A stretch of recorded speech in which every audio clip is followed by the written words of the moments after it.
the best time connecting with all of you over the past couple of days on posts, talking about love and also the gifts of this time, which for me have been really clarifying and prodigious. Lots of gifts, lots of clarity. Lots of clarity in the constraint, and getting really clear on what I fundamentally serve is freedom. I serve freedom. And so you might ask, like, why would I then be holding an emotional sobriety group? I think where I was coming from before I got sober, emotionally or physically, sobriety seemed like a restriction, like a telling me what I can't do, what is now prohibited. And I didn't see at that time that it was actually the ultimate in personal responsibility, which became the ultimate in real abiding freedom. I came to understand that restrictions were like the pot that holds the seeds, and that if I was going to really bloom, having that structure around me was going to be wildly beneficial. I think in the last year, as my Zen practice has also deepened, Zen was a path that when I first came to it, got a colossal eye roll from me. All of the rigor, all of the ritual, all of the props, the bells and the incense and all this stuff. I was like, oh my God, why can't you people just sit? And that was me coming from a very wild-hearted place. And I still very much have that wild heart. But I have found that wild heart can thrive to its widest benefit when subjected to a sort of rigorous container like Zen, and a rigorous container like quarantine has been, frankly, to really go inside and see what I was still relying on for outside validation. And I think as I've become clear that what I serve is freedom for myself and others, the value of that constraint has become really clear. I've been reading this book called the Flower Ornament Sutra. And there's this story in there that I posted about a couple days back, where this guy Sudna, who's the pilgrim in this story, the seeker sort of in this story, whose name means child of wealth, which implies what I've come to believe, that we all have everything we need inside, and everything we do is a form of shedding to realize that initial innate gift that we've come into the world with. So Sudna is on this journey, and he comes to this bodhisattva teacher named Manjushri. And so, like in any seeker story, Manjushri gives him a task and says, okay, Sudna, you want some wisdom? Okay, bring me something that is not medicine, right? So Sudna goes on his little journey, and he's like, it's kind of like my metaphor of allowing it to be Christmas morning. He's looking at all the things under the tree, and he doesn't even know what half of them are yet, but he's going to allow it to be Christmas morning and encounter each thing, each unknown, uncertain thing, with a certain amount of equanimity and balance and peace inside of him. He can receive, assess, respond, and exit any encounter without sacrifice of his equanimity. So as he does that, he's like encountering all kinds of things that you might think are evil, you might think are detrimental. And then he sees that, wow, it's in how he receives each of these things that make them medicine. They're not inherently medicine or not medicine, kind of like coronavirus. It's not inherently evil or good. It's actually in how each of us take this time in and how we elect to respond to it. So Sudana goes back to Manjushri and he's like, I don't know, man. I can't see anything that's not medicine. And that's a pretty awesome place to come back to Manjushri. That's a pretty awesome piece of insight to come back to Manjushri with. Like, wow, all of it is medicine. It's really in how it's received and how you can titrate the dose. So then Manjushri's like, okay, good job. Now bring me something that is medicine. And he's like, oh, okay, well, that adds a level of complication. So he goes out and then he ends up bringing Manjushri back a blade of grass. So I've been thinking a lot about this. And what is a blade of grass? Well, a blade of grass is upright. It's part of a whole. You don't often see just one little blade of grass.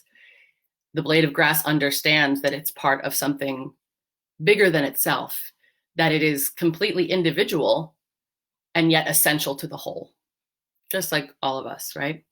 And a blade of grass can also feed on light, which is a pretty awesome skill that plants have, if you ask me. So Manjushri is then like, oh, wow, this is, you've done it, kid. Like you're free to move on in your pilgrimage. You've passed the Manjushri test. So I've been thinking a lot about what I am offering in this emotional sobriety group and what I'm not offering. I'm not offering to fix anything because I don't, in my heart, believe that there's anything to be fixed in any of us. When I did hospice volunteering in my mid-30s, the mantra of my training was listen, don't fix. Listen, don't fix. And I think that applies as well to each of us and how we approach our interior life, as well as approaching any kind of external challenges. Listen, don't fix. We put so much energy into keeping that identity turbine spinning and drowning out anything true that we could really be listening for or listening to. Or I like to think of myself as my practice is listening like a whale. This idea that a whale's whole body is immersed in the water, and what we think of as sound is still just waves, and those waves are actually encountering the whale's whole giant body. So it's not just coming in through the ears, but that sound and those songs are being carried in the water against the whale's skin. And so it's this fully embodied listening that's so completely connected to the whole ocean.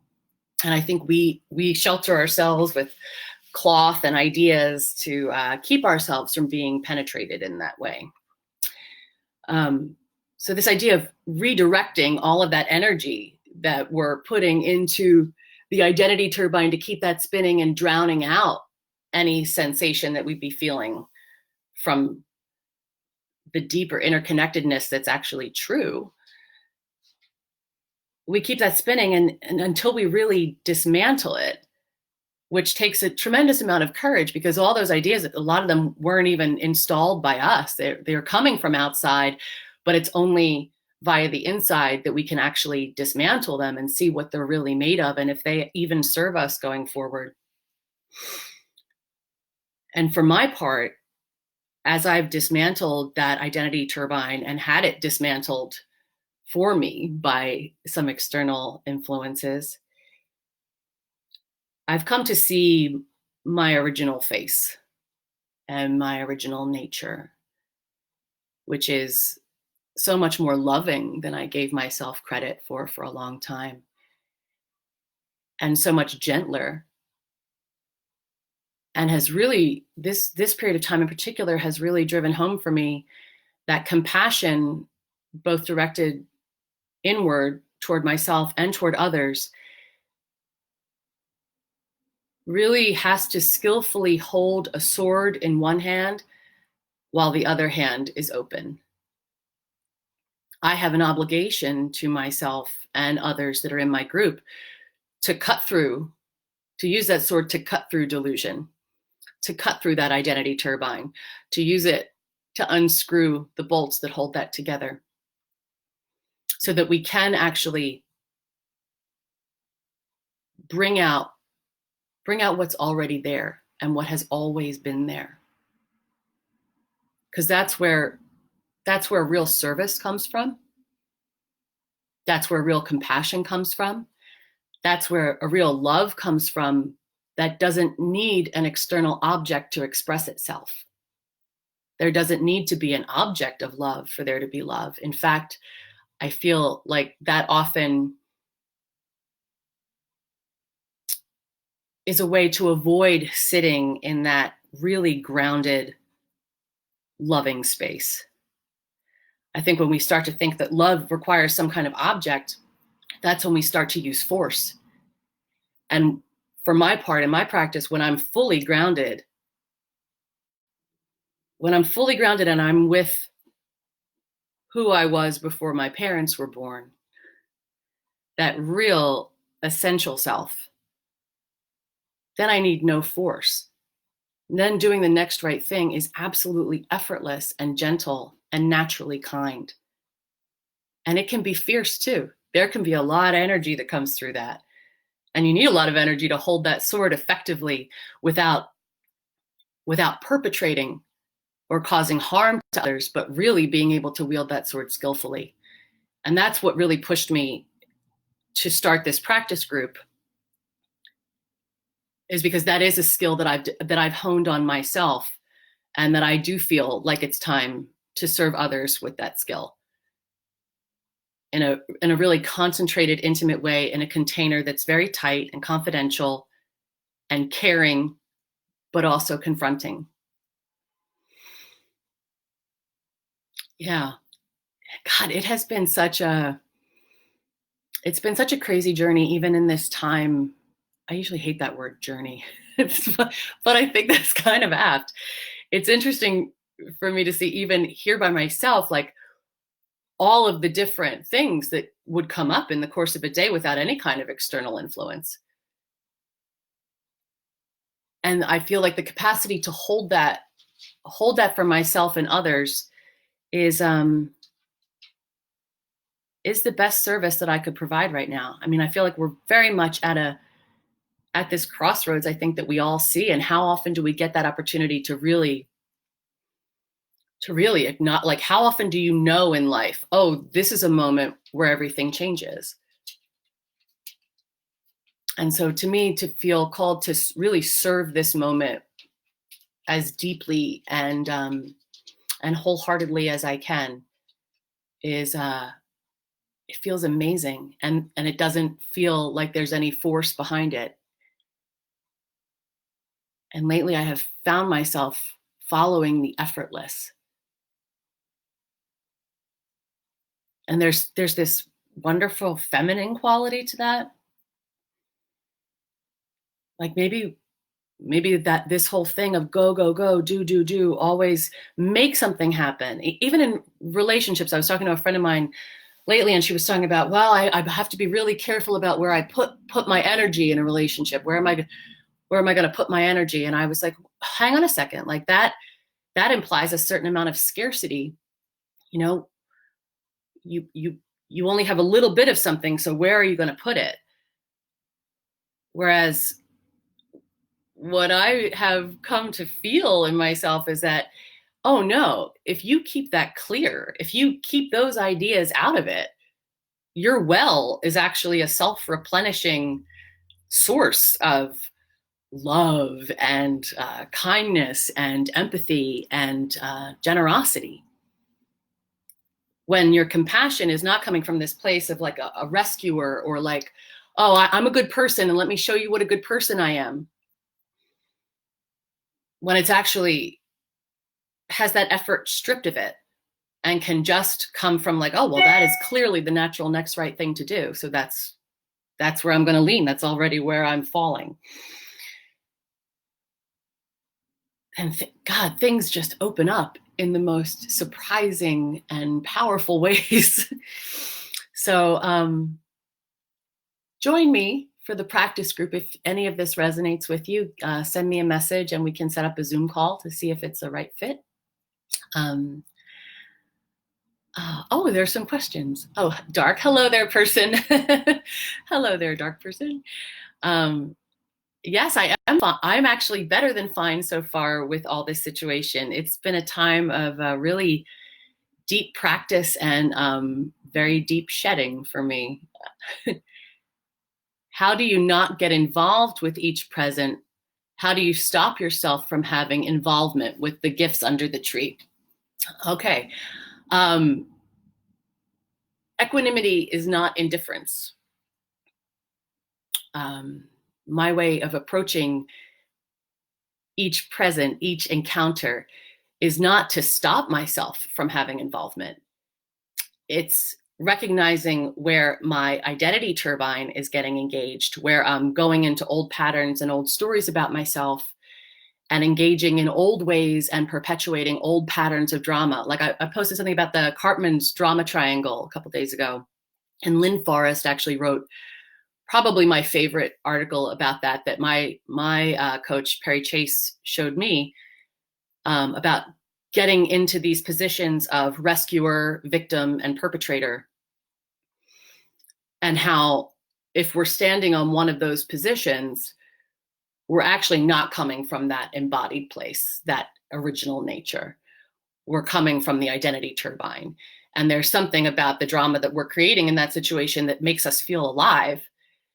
But that's kind of a toxic mimic of aliveness.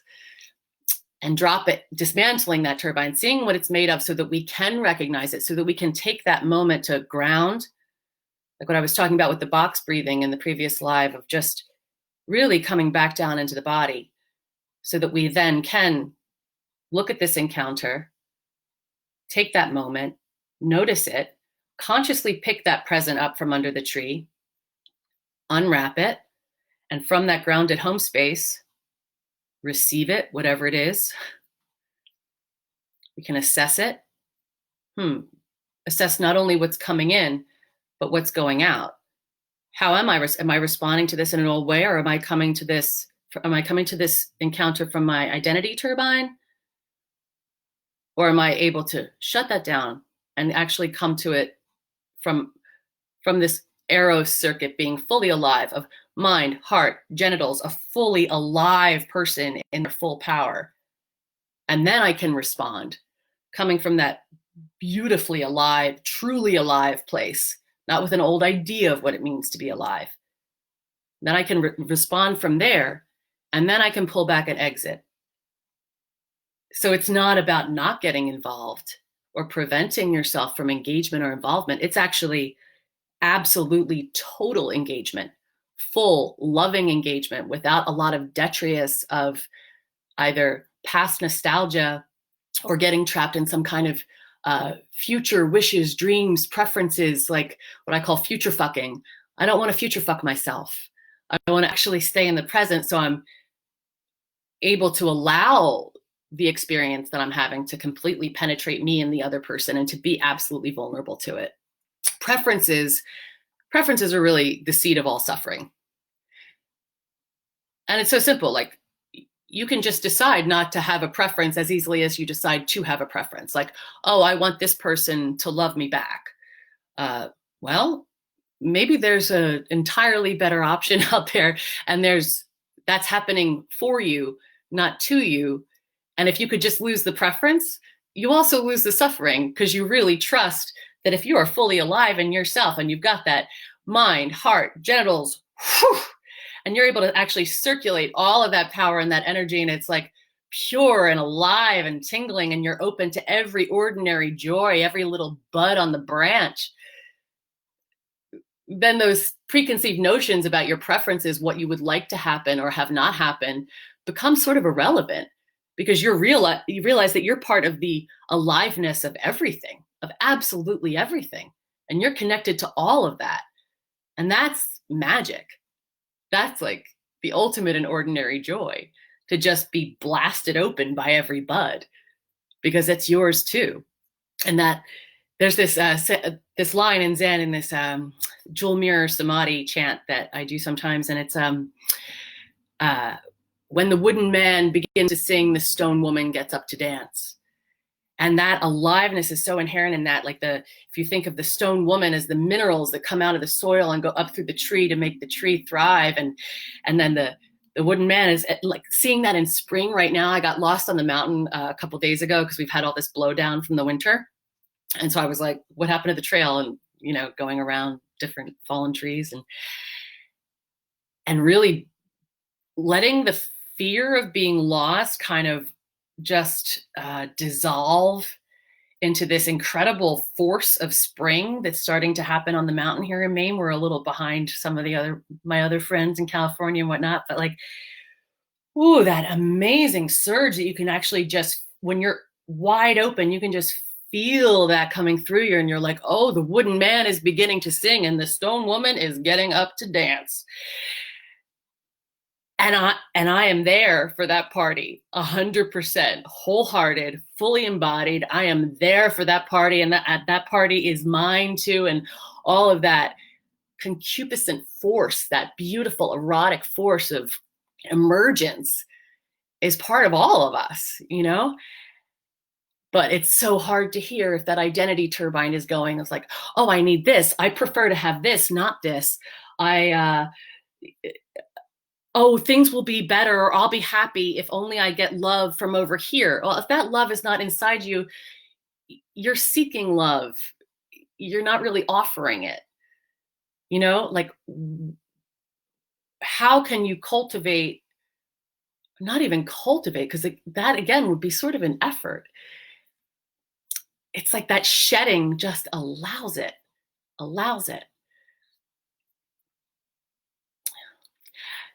So if any of this resonates with you, do send me a message. We're going to be practicing for 6 months, and I'm really excited about stepping up in this way. I used to teach memoir writing, and actually something from that came up recently too, as I'm talking to people about this, the emotional sobriety practice group. This idea of the situation and the story that came from a text that was the core text when I taught memoir by Vivian Gornick. It's a book called The Situation and the Story. And the Christmas gifts under the tree are sort of like the situation. And when you're writing a memoir, you have these series of events that have happened, a series of situations. And the narrator that you develop for your memoir is the character, the voice that you give to the person that is immersed in these different situations. But in order to write a memoir effectively, and I would argue to be an effective person in alignment with the world and able to be of good service to the world, you have to be able to pull back from that situation, from that anecdotal circumstance, and pull back into that authorial point of view. The author is determining which events actually become story, and what is that story? Well, this situation is what it is, but the authorial wisdom that gets pulled back and is observing that and is able to encounter that, to receive, assess, respond to that, and exit, that's where the wisdom is, and that's where the story, that's where the situation becomes transformed into story, and that story can be of service to others. You don't write a memoir just to be like, oh, look at all these shitty things that people did, It's, okay, well, I've been able to metabolize these situations into a story that I hope will be of service to you. I mean, I guess ideally that's where memoir writing comes from, not always. And so that's kind of what I aim to practice in this group, with people just encountering life, basically. It's a lot like what I was teaching in memoir, but you don't have to really want to write a memoir. You just have to be motivated to allow being a human being to be slightly less complicated and more generous. So yeah, message me if any of this resonates with you and it's something you're interested in practicing. I'm actually going to be doing a men's group soon as well, for all you delightful men's out there. Uh, yeah, have a beautiful Sunday. We had a kind of a gray morning this morning, but it seems to have cleaned up a bit. You having a, let's see. You know what? I'll do a Q&A in a couple of days. So if you have any questions, put them in the little box there and I'll address them in a couple of days.